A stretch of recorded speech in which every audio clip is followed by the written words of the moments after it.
A 10% retirement distribution rate? Josh, you've gone crazy. That's it. You've gone way over top now. It must be because you're wearing a Toronto Blue Jay shirt and you're voting for Justin Trudeau because I moved to Canada. No, because I'm showing you what the facts are, and the facts are this actually happened. I'll show it here in just a second. Doesn't mean you should do it, but hold on a second. Let me get this plugged in there. Hold on just a second, ladies and germs. Get situated because one, Pablo Escobar wanted to go outside and do what Pablo Escobar has got to do. So don't forget to paw that like button. Now, if you like the ladies, you like to fondle the like button, you can do that too. Fondle, paw, however, whatever rocks your world is cool by me. I take all comers, dude. I'm very diverse. I'm very open to your lifestyle choices. All right, so we're going to go over here to Craig Israelson's retirement portfolio analyzer spreadsheets that you can get at 7, spell out 12, 712.com, and just contact Craig.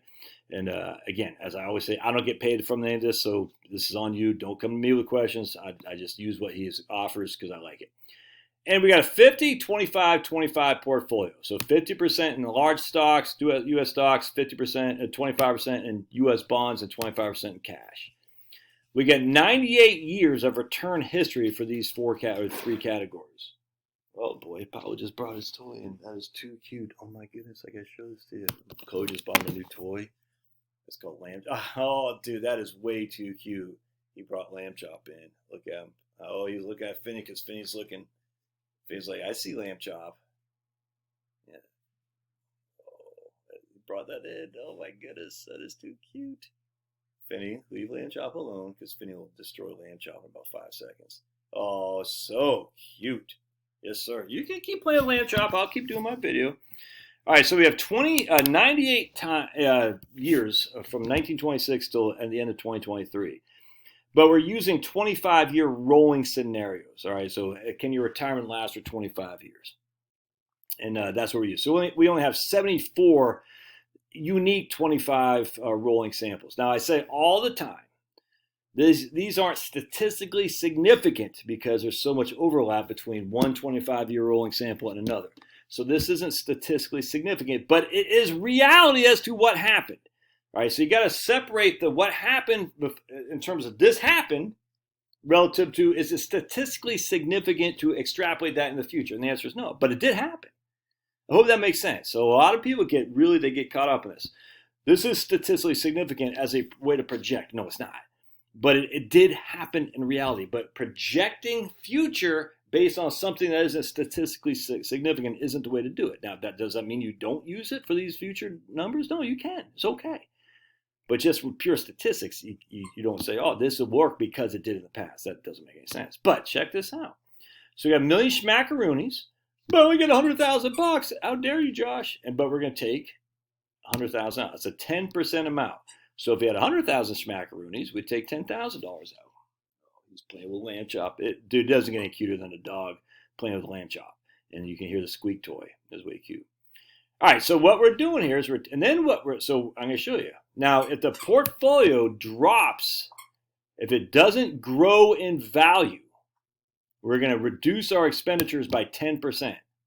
All right? So if the portfolio is in the negative, any amount in the negative, we're going to reduce our amount of money that we're taking out by 10%. Hope that makes sense.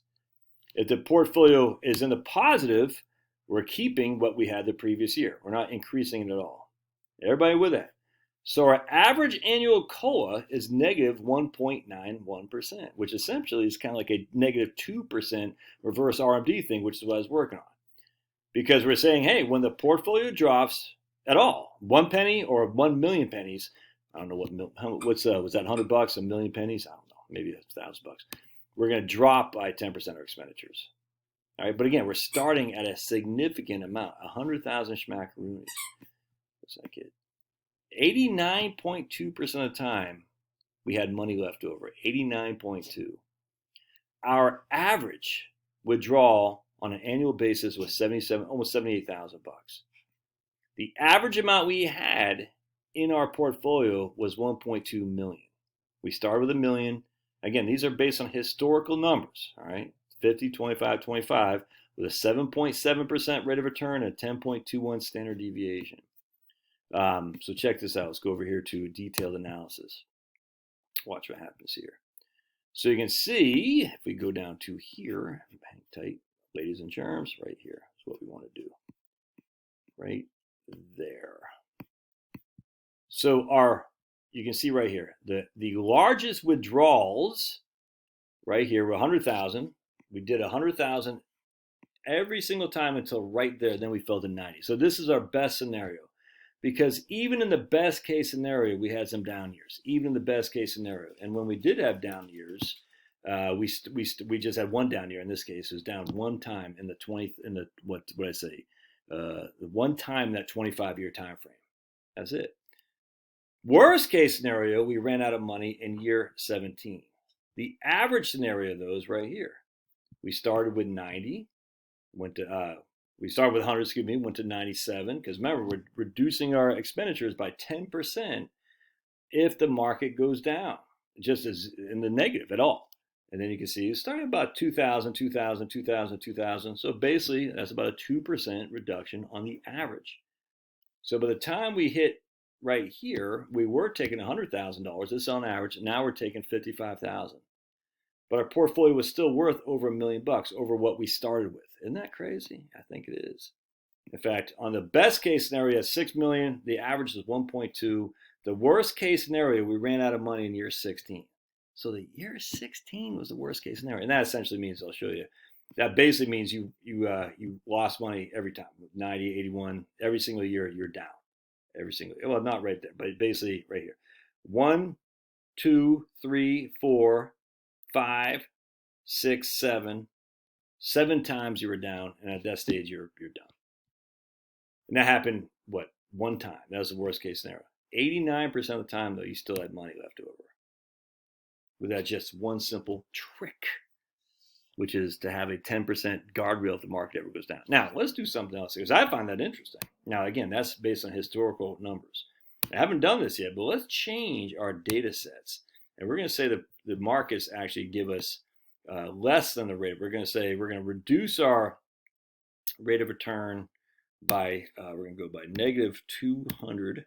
I think that should give us something there. Reduction, yep. We're going to go negative, I'm going to do negative 100 there for bonds. I'm going to do negative 1. I'm going to keep it at cash right there. That looks good for cash. So now we have a 6.45% rate of return and the same standard deviation. So I'm giving us a rate of return significantly below what a 25% reduction of what the average was in large cap stocks from 1926 to 2023. I'm getting 6.24. Or 8.24 as opposed to 10.24, excuse me, 8.24. Bonds, I'm getting us 4.03 as opposed to 6.03. So significant reduction. So instead of getting 7.7, we're getting 6.45 with that same standard deviation. And look, we still have 74% of the time we had money left over. And the average we had left over is $600,000. I mean, that's literally just a fact. And then, of course, you can say, well, what if we did 90,000 as opposed to 90? And there's a million different ways to run this, but 90,000 bucks as opposed to that. And we, again, with significant rates of return reduction, did not work here. Let's see, 1 second. At 93.2%. It's just a guardrail, too. That's all that is. But it worked, as long as you put the guardrails in, for the vast majority of time. Obviously, no one's going to say, I'm down, I'm going to keep spending $100,000 bucks. No one's going to say that. It's just stupid. They're going to say, all right, I really need to cut back because I had 7 straight years of market declines and my money is losing and I'm still going to spend my $100,000 bucks, or in this case, 90,000, 81. Once the market starts falling like a brick in water, you got to cut back. Again, that didn't happen very often. The vast majority of time, not only did you survive, but you survived with a significant amount of money left over. All right, those are your thoughts. Don't forget to paw, and we'll see you. God bless.